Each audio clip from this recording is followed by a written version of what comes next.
Existem. A neuromodulação é um trabalho multidisciplinar que começa a ter sua base pela neurociência, que faz um casamento, uma área de comum convívio entre psicólogos, médicos, nutricionistas, fisioterapeutas, fonoaudiólogos e por aí vai. É uma equipe múltipla, né? E não posso esquecer dos enfermeiros também, porque a habilidade da aplicação da técnica também já é liberada para o uso pelo enfermeiro. Vou perguntar um pouco sobre essa técnica. Acho que é legal, Perfeito, né? perfeito. Então, assim, o exemplo mais clássico, eu vou dar 2 exemplos, um de reabilitação e um de desenvolvimento de performance. Tá. O da performance tem tudo a ver com o programa de vocês, com o perfil, com a ideia do atleta da alta performance.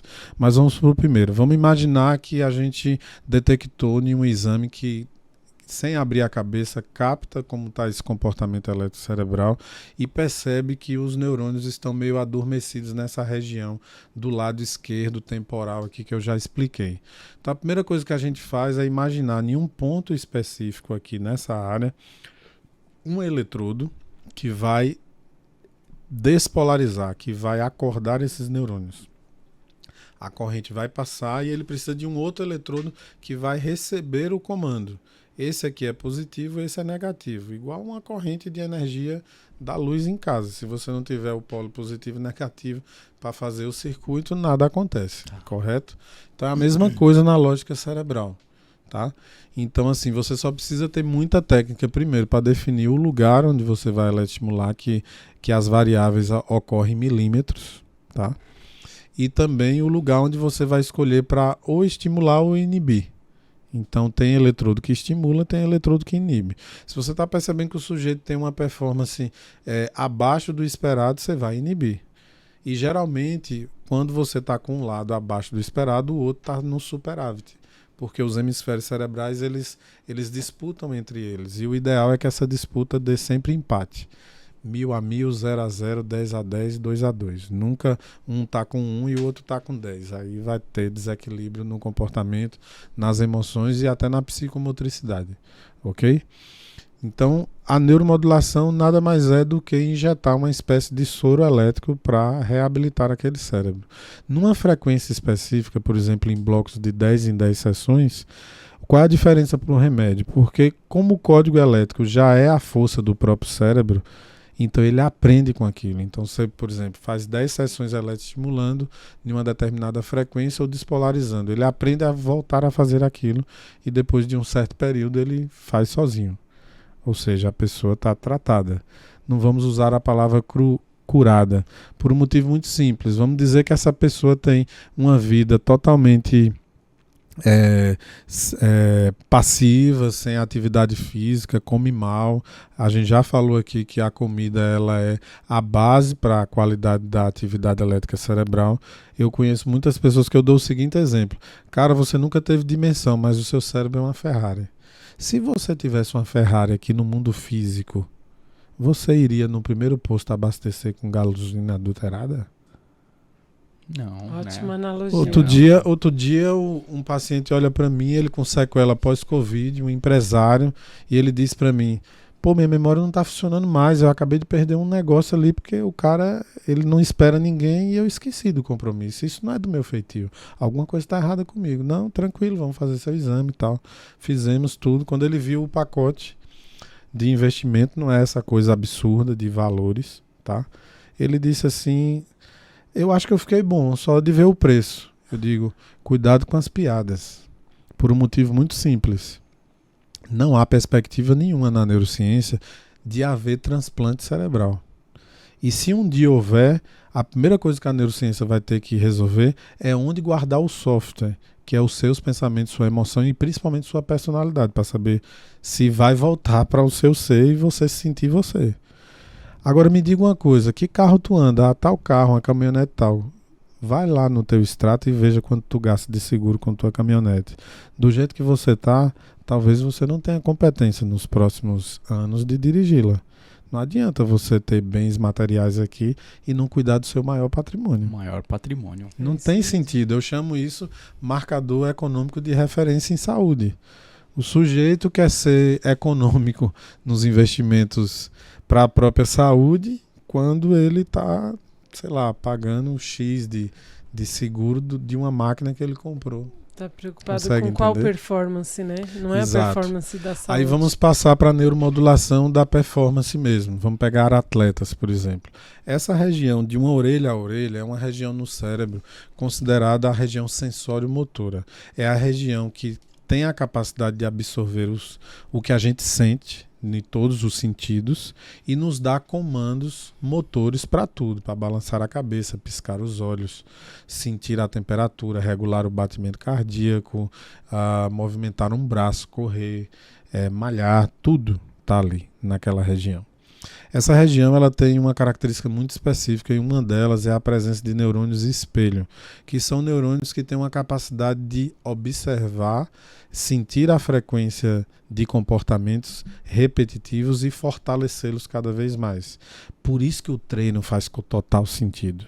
Se você vai para a academia e numa programação de evolução, por exemplo, do treino, de frequências, de aumento de peso ou do pace, principalmente, que são as atividades cardio, você vai fortalecendo um tipo de energia específica, uma frequência específica da atividade elétrica, que a gente chama frequência SMR, sensório-motora, que quanto mais forte ela tiver, mais equilibrado emocionalmente você fica. Ou seja, atividade física, principalmente a atividade cardio, é uma neuromodulação natural. A atividade de musculação é o maior exercício mental de quebra de persistência que se conhece no mundo. Então, se você me perguntar, entre a atividade física, a performance física, seja estourando os seus limites numa meia maratona, numa maratona, se transformando num bodybuilder, fazendo processos onde mentalmente você precisa estar extremamente preparado para fazer seu corpo chegar no máximo que ele pode, se isso é uma alternativa superior à medicação ou a qualquer outra tecnologia que a neurociência criou, eu vou lhe dizer que sim. Então, a possibilidade da cura da ansiedade, da depressão, do TDAH está mais próximo da atividade física programada, estratégica e inteligente do que o uso de qualquer tratamento que já se tenha construído. Ou seja, a solução está dentro de nós. Sempre teve. Nós somos uma espécie que fomos feitos para performance, para correr, para ser forte, para movimentar, para ter articulação no ombro. Pouco treino, as pessoas fazem isso. Nossos ombros precisam ser fortes, porque a ideia dele é dar um giro de 360 graus e suportar o nosso corpo. Eu vejo vários sujeitos que malham muito, mas não suportam o próprio corpo no seu próprio ombro. Quer ver uma coisa que acontece muito no sujeito que malha muito, inclusive no bodybuilder? Aquele sujeito que gosta de dormir de barriga para baixo, ele começa a crescer muito, próximo da prova, e ele começa a ter muita dor articular nos ombros, porque ele não está conseguindo absorver bem os posicionamentos da articulação dos ombros. Isso reverbera no cérebro. E o cérebro começa a criar um mecanismo de controle para você ficar mais protegido.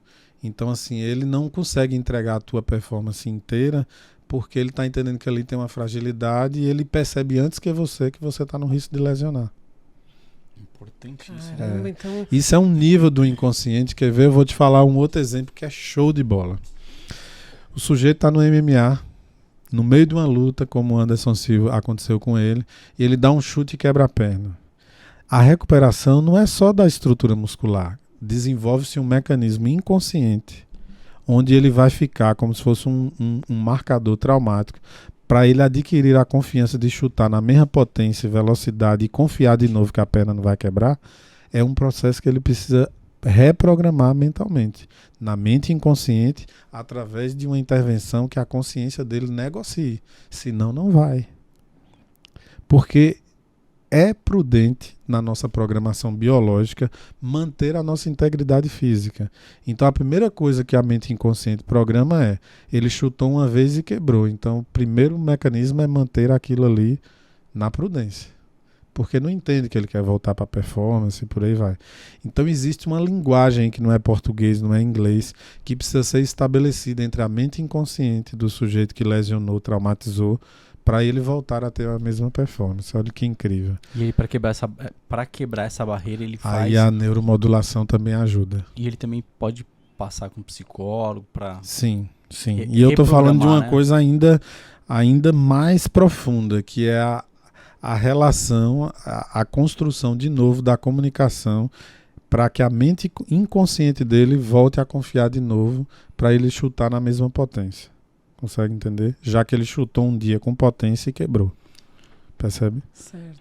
É a mesma que eu vou dar um exemplo mais simples ainda, assim, do cotidiano, que não são pessoas da alta performance, não são super-humanos. A pessoa está andando e ela torce o pé. Aí ela fica ali 2 semanas com o tornozelo inflamado e tal. Ela precisa estabelecer um senso mental para voltar a correr e confiar que ela não vai torcer de novo. E quantas pessoas têm uma torção repetitiva? Não é só por conta de que está pisando de forma inadequada, que é uma coisa fantástica que a fisioterapia faz. Mas quando você junta essa intervenção da fisioterapia como uma tomada de consciência e uma programação mental, você reorganiza o corpo, inclusive em termos de alinhamento. Porque a primeira coisa que psicologicamente o sujeito começa a ter é um desalinhamento, porque ele vai sobrecarregar a perna que teoricamente está melhor. Olha que louco.